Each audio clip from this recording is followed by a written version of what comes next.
Ce ziceți, ce dimineață corectă e astăzi? De la jumătatea nopții aproximativ a plouat în continuu și acum plouă în continuare, nu sunt semne că se oprește. Zic de la jumătatea nopții pentru că eu noaptea mă tot trezesc, deci nu am nicio problemă cu chestia asta, mă trezesc, mă mai uit de ceas, mă mai merg până la baie, dorm la fel de bine și dacă dorm dintr-o bucată sau mă trezesc de 2-3 ori pe noapte. Deci știu din verificare personală chestia asta.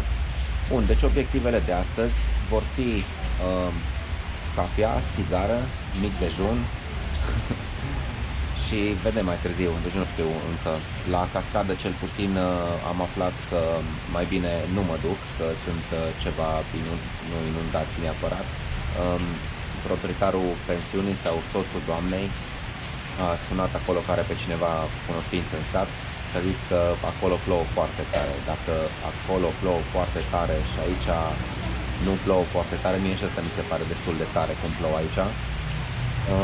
În fine, nu e recomandat să mergi la cascadă.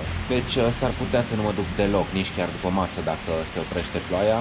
O să încerc la un moment dat, dacă se oprește ploaia, să văd dacă se poate merge la celălalt obiectiv, despre care încă nu vă zic nimic. Îl vedem la momentul respectiv.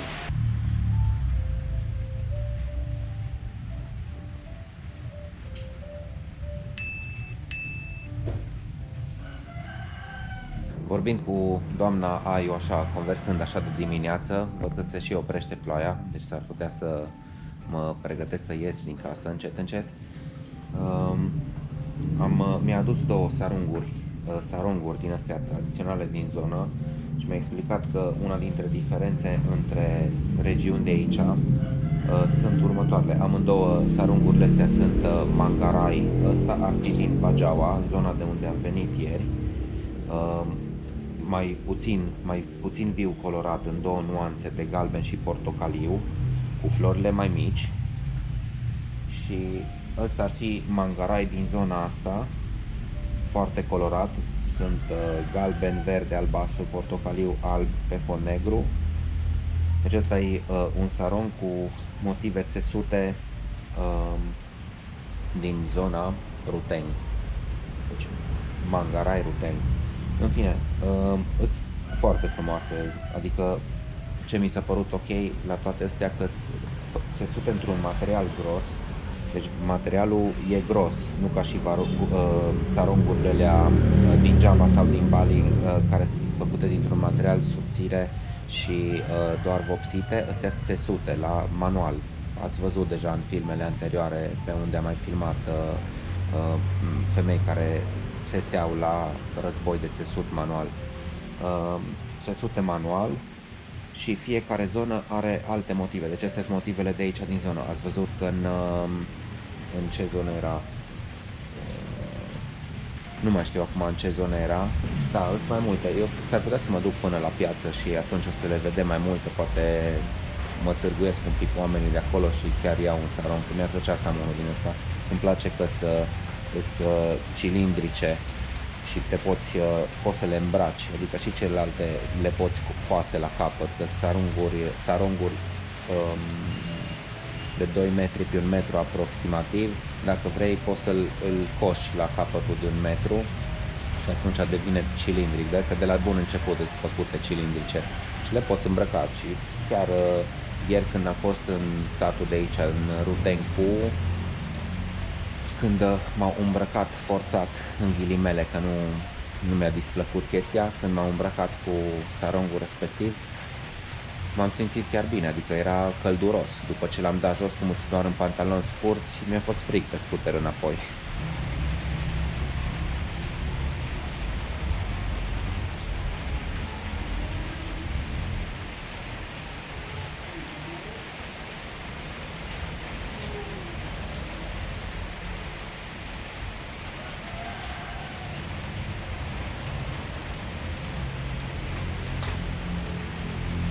Deci ăsta e împăturat în două acum, că practic înălțimea de aici încă aproape de 2 ori până la gâtul meu. Cilindru.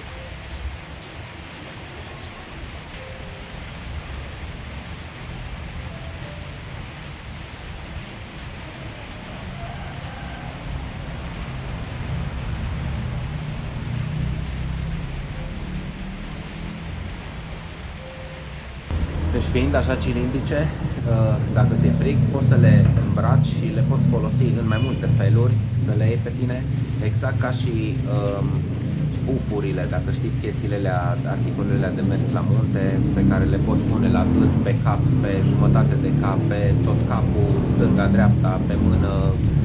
În fine, are mai multe moduri de a le îmbrăca, a le purta. La fel și astea, foarte practice.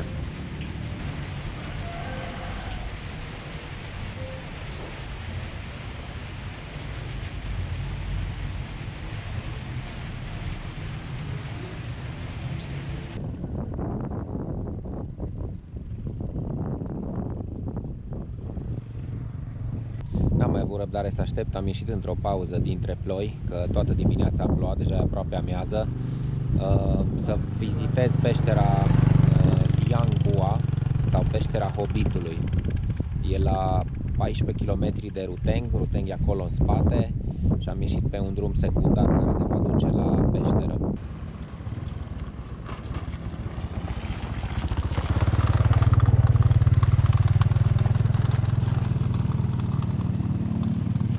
Momentan drumul e foarte spart, din câte observ cu tristețe și compasiune pentru scooter.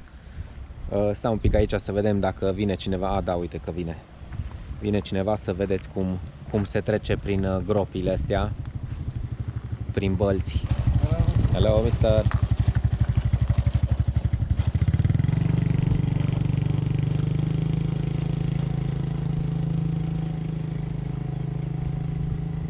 Deci s-ar putea să ia mai mult de jumătate de oră drumul ăsta, dacă tot așa o ține cu gropile, vedem. Dar cel puțin panorama e spectaculoasă. E practic aceeași vale pe care am văzut-o când am plecat acum câteva zile din Ruteng spre Riung, în timp ce ieșeam dintre nori. Acum norii sunt mai sus ridicați decât atunci și se poate vedea în adevărata ei splendoare. Și nu exagerez când zic splendoare.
Am tot coborât de acolo într-o vale pe un drum îngust, asfaltat, dar fără gropi.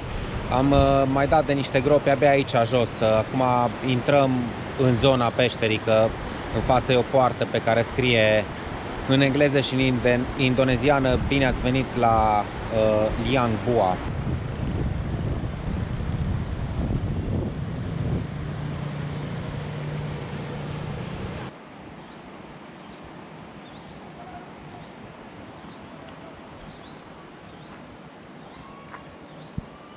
Am ajuns la peștera cu pricina. M-a luat tare portarul sau domnul de aici 20.000. Normal că 20.000, că nu o să fie mai puțin decât dacă îi zic că sunt indonezian. Hai să încerc să vedem. Pa. Mi-e frică să nu-mi dea una. Pa, permisi? Oh iya. Ya. 20.000 masuk. Ya. Kalau orang Indonesia, Sama sah. karena saya punya kitas. Saya punya kitas. Saya tinggal di Indonesia. Di mana di Indonesia? Di Denpasar. Di Bali, Denpasar. Oh, Ya. 10.000. 10. Ok. Deci merge cu 10.000 tura asta. Siapa namanya apa? Benyamin. Benjamin. Senang bertemu sama Anda. Iya. Să nu mă lovească. Deci de-aia încerc să fiu foarte politicos, să nu... Hai că glumesc. Toe malenga pan kirim ayat. Tombokat lah kutonge. Toe Gunung Mas, apa sinar rembulan hanya cumang le Gunung Mas, ayat mga keluarga ale dua. Înțelegeți de ce mi-e frică? Că așa strigă în telefon. E amuzant, nu știu dacă vorbește limba mangarai sau amestec de mangarai cu indoneziană, că sunt câteva cuvinte pe care le înțeleg. Dar deci în continuare, numai când mă gândesc, mă distrează că strigă așa de tare și cum îi peștera chiar aici în spate, se aude foarte tare, se aude ecoul lui cum strigă în telefon. Hai că aștept să termine de vorbit, să le întreb 2-3 chestii despre peșteră și revin și mai povestim, vă zic și vouă.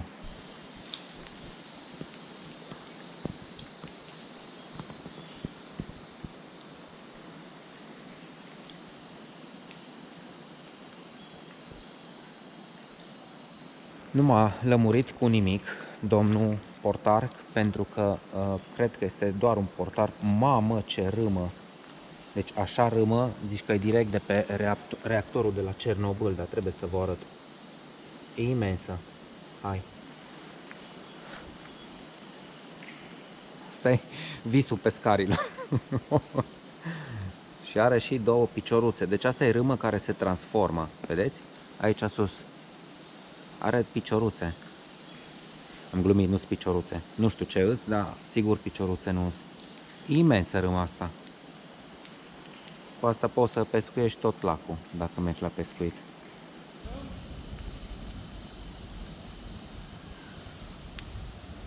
Deci revenind la ce ziceam, mă mut un pic mai încoace, că acolo umblam pe niște saci și pe noroi și cam alunecă. Să mă clătesc. Așa, după cum ziceam, domnul portar e doar un portar. Nu mi-a dat nicio explicație. S-a scuzat că striga așa tare, să nu mă supăr, mi-a zis. Că nu știu ce vorbea la telefon, în fine, nu m-a supărat. În peștera asta au fost găsite rămășițele acelui om preistoric, acea specie de om preistoric de acum 50.000 de ani, sau care a dispărut acum 50.000 de ani, numită Homo floresiensis. Homo floresiensis pentru că e de aici din Flores. Asta e peștera cu pricina, de asta e așa specială. Momentan aici de la intrare, ok, are stalactite, stalagmite, dar în rest nimic special.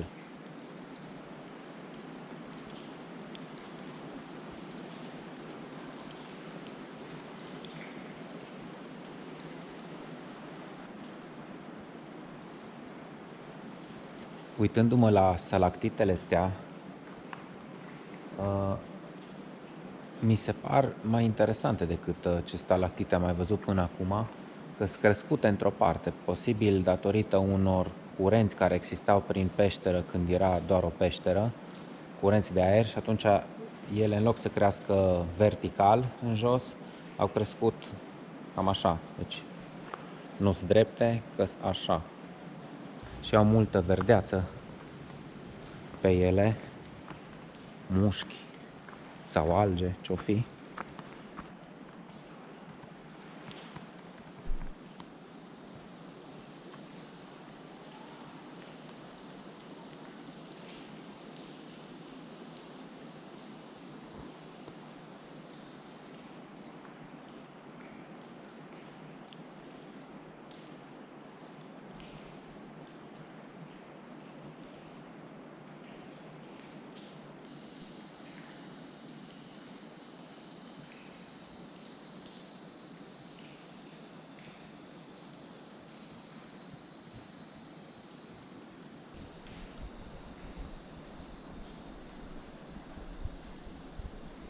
Aici în valea asta, cum am coborât la peșteră, s-a mai încălzit un pic. Sus era rece, dar aici în peșteră eu m-am încălzit, în sensul că e chiar plăcut să stai. Îmi erau înghețate picioarele pentru că, virgulă, ca de obicei, sunt în șlapi. N-am, N-am altă încălțăminte, ori desculț, ori în șlapi.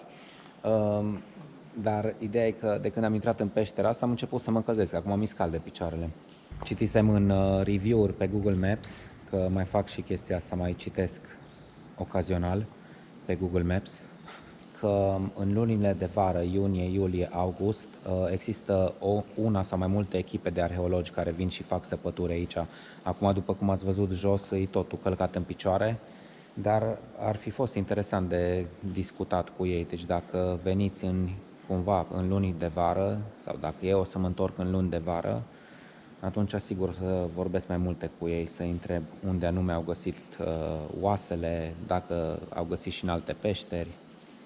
În fine, oricum e interesant, deci în continuare mi se pare interesante stalactitele astea.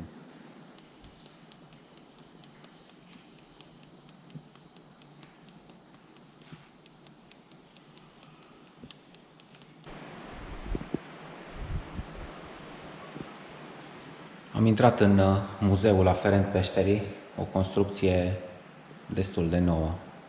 Vorbeam cu domnul portar, care cred că totuși nu e doar portar, e mai mult decât atâta, că explica, virgulă, câteva lucruri referitor la construcția asta. Deci construită în 2008 și partea de sus refăcută, renovată în 2021, dacă are vreo importanță.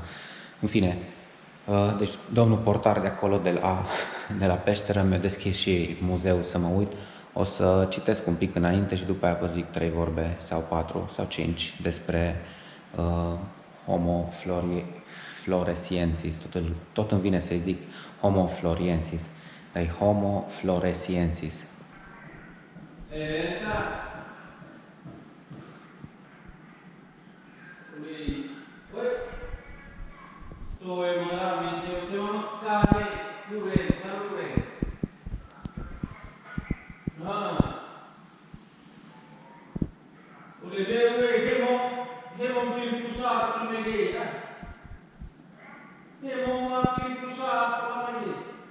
Sper să se audă ceva, că domnul ăsta portar, la care i-am uitat numele, vorbește din nou la telefon, dar așa vorbește el foarte tare, chiar în față pe verandă, și se aude cu eco în tot muzeul ăsta. Muzeul e o încăpere cu o grămadă de panouri explicative.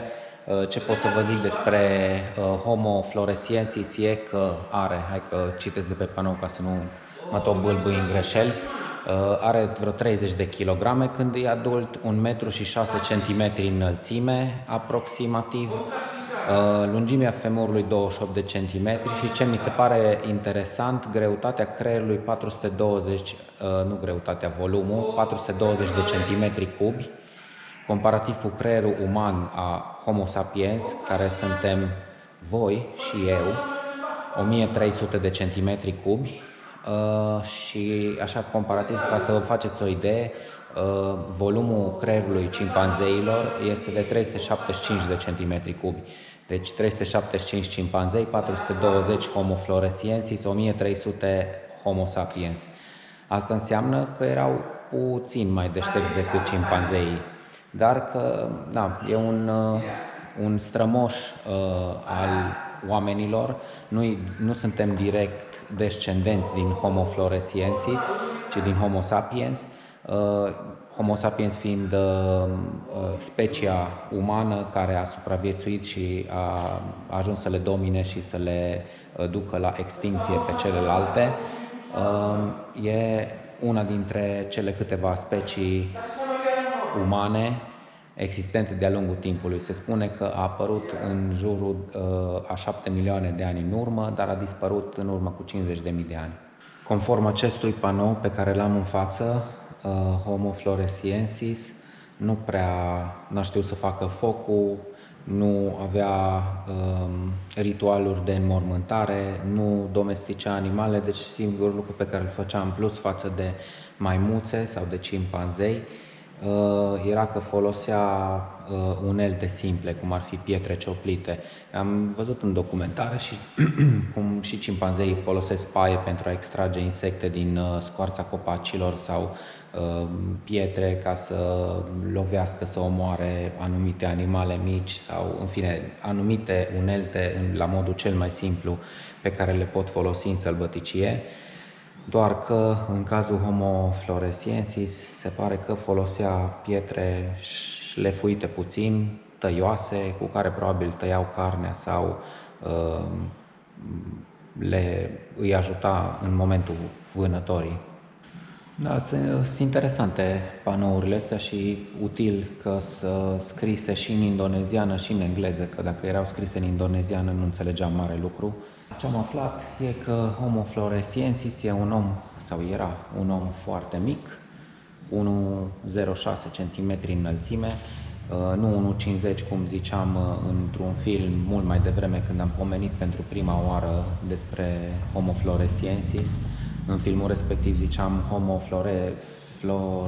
florensis sau ceva de genul ăsta, deci ziceam numele greșit, îmi pare rău.